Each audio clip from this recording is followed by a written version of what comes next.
One of my most favorite conversation, anyone who's ever known me or currently knows me, is I love to have healthy conversations around sexual intimacy. I I actually it I remember the first time I discovered, it was many years ago. I mean, friends that I no longer have in my life. I was still young and things, not young teenagers, early 20s.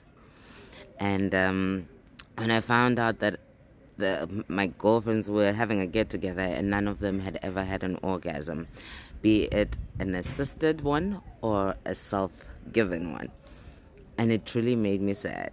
And I am so passionate about this.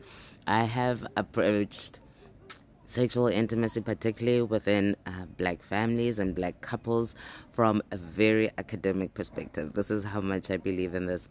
But at a very real level, it's also something that my guides and I speak a lot about because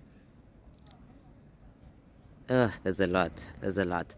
But now seeing a lot of these conversations around, particularly around relationships where they say women are reluctant to engage in sexual intimacy oftentimes, and the guy comes, and he says he wants, and he's like, no, I'm not in the mood and things. And you hear all the perspectives of women say, well, foreplay with a woman is an all-day thing, it's helping out in the house, it's da da da. But yes, all of that stuff is important. But the one thing consistently that I find no one is talking about is actually the quality of the act. I once had a friend who said her partner, for the longest time, for many years, would not perform oral sex on her, which obviously, it's a vibey thing to go through. So, of course, it's quite saddening when you're not getting it. So, of course, she's.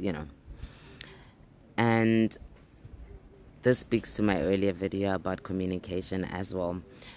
But it wasn't until they had a real conversation about it where he admitted that he simply did not know how to do it. And I think this is the crux, is that a lot of boys who are now men, are they? I'm joking. Okay, but a lot of boys now men learn so much about sexual intimacy from porn, from pornographic material. And so, which is absolutely not a true reflection of what sexual intimacy is actually like, the act, and. And so, what I have found from personal experience, from conversations, from clients, is that a lot of men have sexual intercourse like teenagers. Hear me out. Hear me out. What I mean is that the sensuality, the sensual dance of it, be it that your woman is stimulated by great conversation or great food or whatever it might be, they don't know that. It's the same thing when I hear this a lot. I read it in comments. It's everywhere, where women will say, oh, when he touches me, he gets in bed and that poke or whatever it is. And I always think, gosh, how awful. Can you imagine that there's like almost like a physical, intimate disconnect throughout the day, and when this person, then they kind of poke you.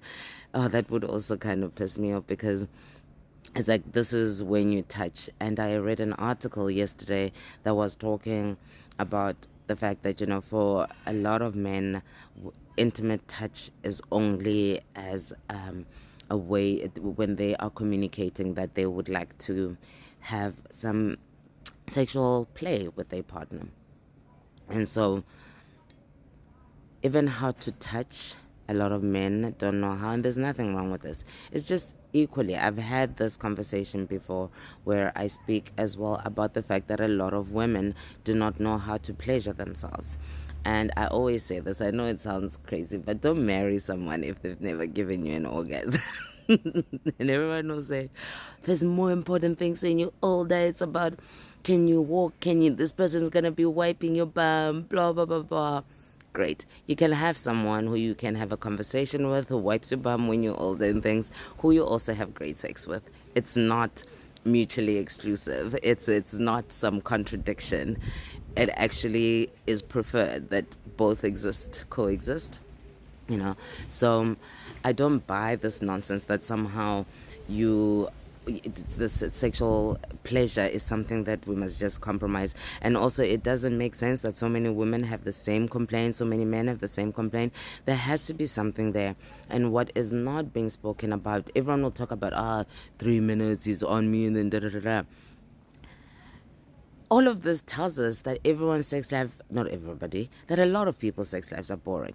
And there's multiple dynamics where, with the female perspective, that's a whole conversation, how we're raised when it comes to sex, how men are raised when it comes to sex, how we then meet together in the bedroom, you know?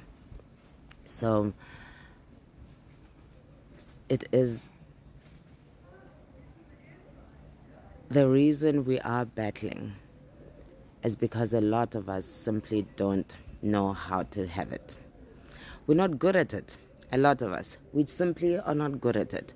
And no one wants to be honest about this. And then where a woman might go and read up something and then suggest to her partner, and then it's like, are you cheating on me? Da da da da. Like, oh my God, we can't even go find solutions, because then you're going to be accused of all sorts of awful things. And so, but that is the reason why sex is so bad. And I hear those perspectives where, about why women prefer consuming lesbian porn and all of this, and how it's so simple. It would make sense that you see it's things that work. Oh, okay, that is pleasurable. As a woman, I know that will be pleasurable. Da da da. You see? And then everyone says, oh, every woman is no one's fully straight. And yes, that's a whole other conversation. But also, it removes the responsibility in those heterosexual relationships, particularly from the men, to actually make an effort. It's just, oh, well, I could never. I could never satisfy. And you have so many think pieces. Everyone is an expert about this, about what women aren't doing, what men aren't doing. Both of us, a lot of us are not good at it. The fact that so many come with insecurities, I just found out last week about Pillow Princess. I didn't even know about such a thing. And just in case you're like me, who goes into the comments looking for what the hell does that mean? So apparently a Pillow Princess is someone who just lays there, but this is the female who just lays there during sexual intercourse, and they don't do anything. And I remember once, I love this tweet many years ago, and someone was saying, oh, all of you who scream and shout whatever during sex, stop it. All you girls, you're such performers and things. And I remember a South African celebrity who is very beloved, Bonang Mateba. She responded, it's called an orgasm, darling. And I thought, absolutely, it's called an orgasm, darling. I had a wonderful conversation with this lovely Scorpio woman that I used to be friends with. Beautiful, beautiful woman, amazing mother. And her and I, we realized that one thing that we had in common was that when we went through puberty, we actually did the whole thing of masturbation, wet dreams, the works. And both of us, as a result, we lost our virginities quite late in life, because that desperation of someone to come and satisfy us and things was not there. Sex wasn't something we'll only experience by having another man next to us. So it takes a lot of work, it takes a lot of effort, but it's okay that you suck at sex. You can get better.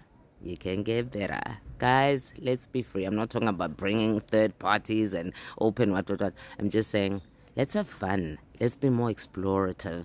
Let's be less shy. Let's stop putting down the lights. Let's just vibe.